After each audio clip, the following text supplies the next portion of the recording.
Hi, Arlan Alburo here from Orthopedic and Balance Therapy. In today's video, we're going to talk about the fourth muscle, the final muscle of the rotator cuff, the subscapularis. So previously, we discussed the supraspinatus, the infraspinatus, the teres minor. If you've not seen those videos, look in your email inbox or in our Facebook feed to find the videos on those. So today we're going to talk about the subscapularis. So the subscapularis actually occupies the entire front surface of your shoulder blade. So it's right behind your shoulder blade, is right behind your rib cage. So that front surface of the shoulder blade, the subscapularis occupies. And it inserts more towards the front part of the top tip of your arm bone, as you can see right here. Now, what motion is the subscapularis responsible for? Its main responsibility is turning your arm in. So the subscapularis is also responsible for putting your hand behind your lower back.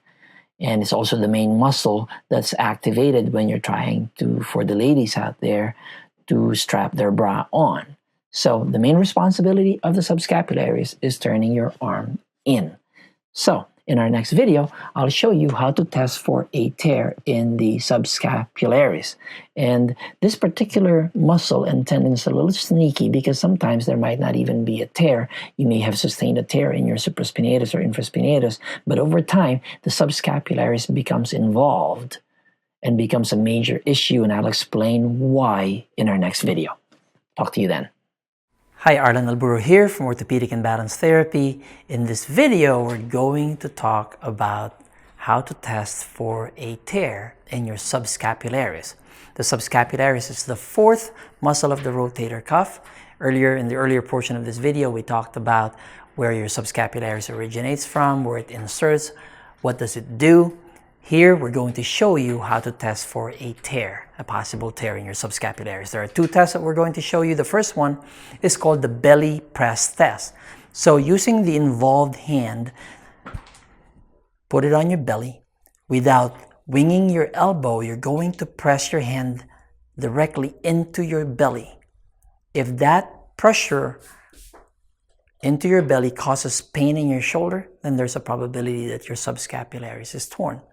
The second test is a little bit more aggressive. It's called the Liftoff Test. So you're going to put your hand behind your lower back. When you do this test though, let me warn you, do not bend over. I want you to keep upright and you're going to lift that hand off your lower back. Now for some of you, just the motion of putting it behind your lower back is already painful. And it's even probably going to be worse with you trying to lift your hand off. So if you're unable to do that, or if that's painful, then high probability that your subscapularis is involved and possibly torn. So there we are.